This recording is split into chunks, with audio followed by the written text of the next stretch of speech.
तो हमारे पार्लियामेंट के अंदर 43% पॉलिटिशियंस ऐसे हैं जिनके ऊपर क्रिमिनल चार्जेस हैं, और उसमें से 29% ऐसे हैं जिनके ऊपर मर्डर, रेप, फिरौती, ये सारे चार्जेस हैं। और ऐसा नहीं है कि खाली एमपीज ही हैं, हमारे एमएलए भी इसमें पीछे नहीं है।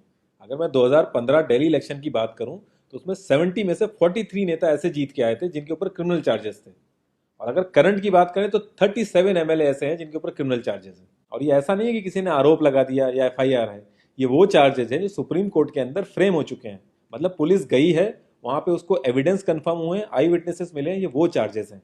ये प्रॉब्लम तो बहुत ही छोटी सी है कि पार्टीज क्रिमिनल्स को टिकट ना दें और लोग क्रिमिनल्स को वोट ना दें, लेकिन इस छोटी सी प्रॉब्लम के लिए 1999 से लड़ाई चल रही है और अभी तक इसका सोल्यूशन नहीं हुआ है।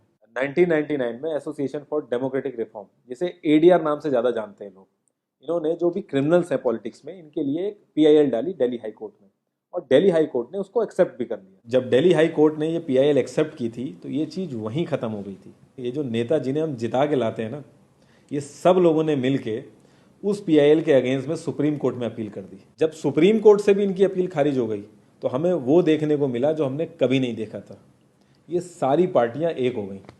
जब हमारे देश की सिक्योरिटी की बात आती है, उरी अटैक हो गया, बालाकोट हो गया, या हमले वाली सिचुएशन बनती है, तब भी ये पार्टियां एक नहीं होती। लेकिन इस चीज़ के लिए ये सारी पार्टियां एक हो गई थी, और ये सारी चीज़ें एक ही जगह आके फंस जाती हैं। इंडिया के कानून के हिसाब से जब तक किसी भी आदमी के ऊपर फाइनल जजमेंट नहीं आता तब तक वो बेकसूर है, और उसी चीज़ का फायदा उठता है। अगर कोई आईएएस पीसीएस की तैयारी कर रहा है और उसके ऊपर क्रिमिनल चार्जेस हैं तो उसे ऑफर लेटर नहीं मिलेगा। यहाँ तक कि क्लर्क की जॉब के लिए उसको दिक्कत आ जाएगी। लाखों कैदी ऐसे हैं जिन पे अभी जजमेंट नहीं आया है, जो अंडर ट्रायल है, उनको जेल में डाल रखा है। तो ये सारी चीज़ें जो एप्लीकेबल होती हैं सिर्फ पॉलिटिशियंस के लिए होती हैं, बाकी किसी के लिए नहीं। इतने बड़े सांसदीय क्षेत्र में पार्टियों के लिए इतना मुश्किल हो जा रहा है ऐसा कैंडिडेट ढूंढना जिसका कोई क्रिमिनल रिकॉर्ड ना हो। एडीआर की रिसर्च के हिसाब से क्रिमिनल कैंडिडेट के चांसेस 3 गुना ज्यादा होते हैं जीतने के क्लीन कैंडिडेट के मुकाबले। एक क्रिमिनल कैंडिडेट मनी और मसल पावर का परफेक्ट कॉम्बो बन जाता है। पार्टी के लिए फंडिंग इकट्ठी करनी हो, self financing, black money, campaigning के लिए फाइनेंस इकट्ठा करना हो, हर एक चीज में माहिर होते हैं। इसलिए पॉलिटिकल पार्टीज की ये पहली पसंद बन जाती है। पहले लोग इतनी डिमांड में नहीं थे, पहले वही भीड़ इकट्ठी करना, बूथ कैप्चरिंग, इन्हीं सब चीज़ों तक ये लोग लिमिटेड थे। लेकिन ये जैसे से इनकी वर्सेटैलिटी बढ़ती गई, ये पॉलिटिकल पार्टीज की पहली पसंद बनते गए।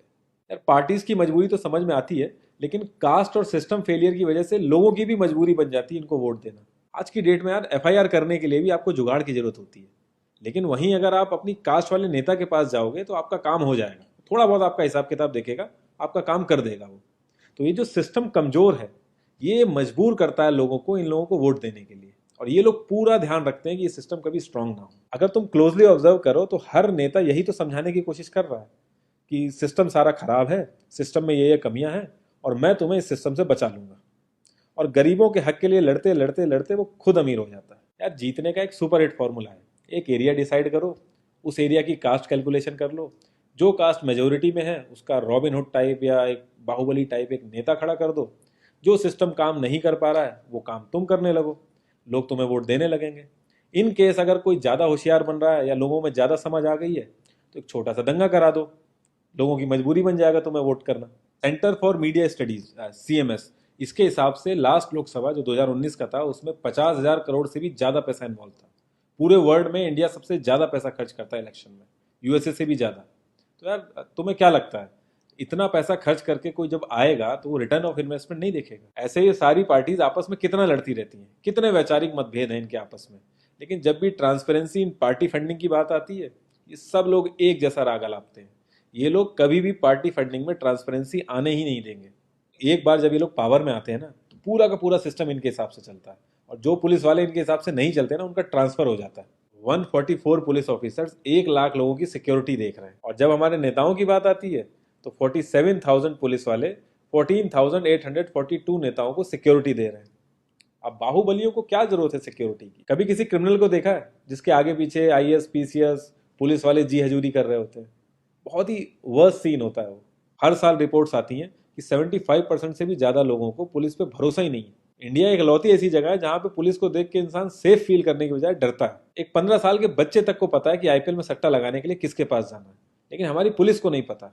और ये सारा सिस्टम, ये जो वीक सिस्टम है, हमारे नेताओं को बहुत सूट करता है, क्योंकि जिस दिन ये स्ट्रांग हो गया तो इन सब की दुकानें बंद हो जाएंगी। इंडिया की 65% आबादी 35 की एज से नीचे है, जो हमारा लोकसभा है उसकी एवरेज एज है 54 और राज्यसभा की एज 63.5 है। एक दो केस अगर छोड़ दें तो आम आदमी के लिए पॉलिटिक्स में घुसने का रास्ता नहीं है। अगर आप गूगल पे सर्च करोगे ना टॉप 10 यंग पॉलिटिशियंस, तो एक भी नाम उसमें ऐसा नहीं होगा जिसका कोई फैमिली से पॉलिटिकल कनेक्शन ना हो। आज़ादी के बाद से 0.5% से भी कम पॉलिटिशियंस ने अपने बच्चों को आर्मी में भेजा है। वहां नहीं भेजते ये लोग। हम लोग इनसे मैनिफेस्टो में डिमांड ही कहाँ करते हैं। हम तो बस रिलीजियस मुद्दे देखते हैं मैनिफेस्टो में और खुश हो जाते हैं। इंडिया ने ब्रिटिश पार्लियामेंट्री सिस्टम अडेप्ट किया और उसमें एक बहुत ही इंपॉर्टेंट चीज़ है शेडो कैबिनेट, वो हमने छोड़ दी। इसके बारे में बहुत ही कम लोगों को पता है और ये लोग हमें पता लगने भी नहीं देते। तो इसमें होता यह है कि अगर मैं फाइनेंस मिनिस्ट्री का ही एग्जाम्पल लूँ तो जो भी रूलिंग पार्टी का फाइनेंस मिनिस्टर है उसके पैरेलली एक ऑपोजिशन का भी फाइनेंस मिनिस्टर असाइन हो जाएगा और जो रूलिंग पार्टी का फाइनेंस मिनिस्टर है उसकी एक्टिविटीज को ऑपोजिशन का फाइनेंस मिनिस्टर लोगों तक पहुंचाएगा। और इसी तरीके से हर डिपार्टमेंट में होता है और लोगों के लिए बड़ा बेनिफिशियल रहता है ये। क्योंकि छोटे से छोटे काम के लिए हमारे इंडिया में बहुत सारी मिनिस्ट्री इन्वॉल्व रहती हैं, तो एक्चुअल में किस नेता की गलती है पता ही नहीं चल पाता है। इस तरीके के बहुत सारे कॉन्सेप्ट हैं जो हम लोगों को पार्टी से मैनिफेस्टो में डिमांड करने चाहिए, क्योंकि हम लोग तो हमेशा मंदिरों और मस्जिदों के लिए ही लड़ते हैं। ये सारी चीजें एकदम से तो सही हो नहीं जाएंगी, लेकिन एक चीज हमारे हाथ में है कि यार हम कम से कम किसी क्रिमिनल को तो वोट ना दें। और ऐसा तो होता नहीं कि सारे के सारे लाइन से क्रिमिनल ही खड़े हो जाते हैं। हमें बस इतना करना है कि जो भी कैंडिडेट क्रिमिनल है हमें बस उसे वोट नहीं देना है, भले ही वो हमारी फेवरेट पार्टी का हो, भले ही वो हमारी कास्ट का हो। बस एक दो बार हमें ऐसे करना, फिर इन लोगों को टिकट ही मिलना बंद हो जाएगा पार्टियों से। जितनी रिसर्च हम अपना मोबाइल फोन खरीदने में करते हैं ना, उसकी 10% रिसर्च भी अगर हमने अपने कैंडिडेट के बारे में कर ली तो ये क्रिमिनल जितने भी हैं पार्लियामेंट में नहीं दिखेंगे, ये वहीं दिखेंगे जहां इनको होना चाहिए। लास्ट में एक ही क्वेश्चन पे मैं इस कॉन्वर्सेशन को एंड करूंगा कि पॉलिटिक्स अगर समाज सेवा है तो सैलरी क्यों, और अगर नौकरी है तो एग्जाम और क्वालिफिकेशन क्यों नहीं।